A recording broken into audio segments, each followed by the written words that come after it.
கட்டிலே சத்தம் கேட்கும் முன்னு ஒரு பட்டு பாய கீழே விரிச்சேன். காலு மெட்டியில வந்த சத்தத்துல எங்க அப்பாத்த கண்டு முடிச்சா. கட்டிலே சத்தம் கேட்கும் முன்னு ஒரு பட்டு பாய கீழே விரிச்சேன். காலு மெட்டியில வந்த சத்தத்துல எங்க அப்பாத்த கண்டு முடிச்சா. கிளி அள்ளிக்கொடி புளி குதிச்சா. கொஞ்சம் அந்த பக்கம் இந்த பக்கம் மூடி மறைச்சா. எத்தி வச்ச நீ விளக்க ஊதி அணைச்சே. அவன் வெக்கப்பட்டு எட்டி நிற்கும் வாரி அணைச்சே. அட சேவக்கோடி கூடி கூட கும்மாளந்தான். யாரா தூக்கம் போச்சு.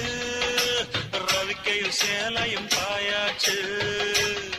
பால குடிச்சே செம்போடு பாடம்